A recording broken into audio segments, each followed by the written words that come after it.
जहाँ स्वास्थ्य है वहीं वास्तविक संपत्ति है।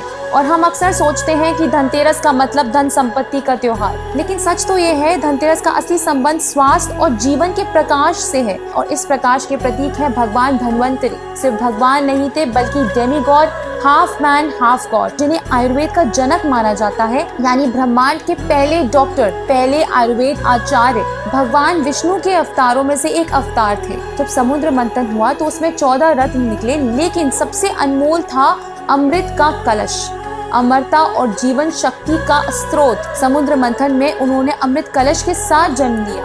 वो अपने हाथ में अमृत कलश लेकर आए। वो समुद्र के त्रयोदशी तिथि को प्रकट हुए। धन यानी धन्वंतरि और तेरस यानी त्रयोदशी, इसलिए इस दिन को धनतेरस कहा गया। और इस पर्व पर दीप जलाने का मतलब है अंधकार यानी अज्ञान, बीमारी और अभाव को दूर करना और जिंदगी में स्वास्थ्य, समृद्धि और ज्ञान की रोशनी लाना। पुराने समय में लोग जानते थे कि जले हुए तेल या घी के दियों से हानिकारक बैक्टीरिया और कीटाणु कम होते हैं, जिससे वातावरण साफ और स्वच्छ रहता है। इसलिए दीपक जलाना सिर्फ धार्मिक ही नहीं बल्कि वैज्ञानिक और आयुर्वेदिक उपचार का भी एक प्रतीक है। ये दिवाली के उत्सव का पहला चरण है, जीवन की रक्षा, क्योंकि बिना स्वास्थ्य के न सुख टिकता है न समृद्धि। इसलिए अगर हो भगवान धन्वंतरि का आशीर्वाद तो जीवन में स्वास्थ्य और समृद्धि साथ।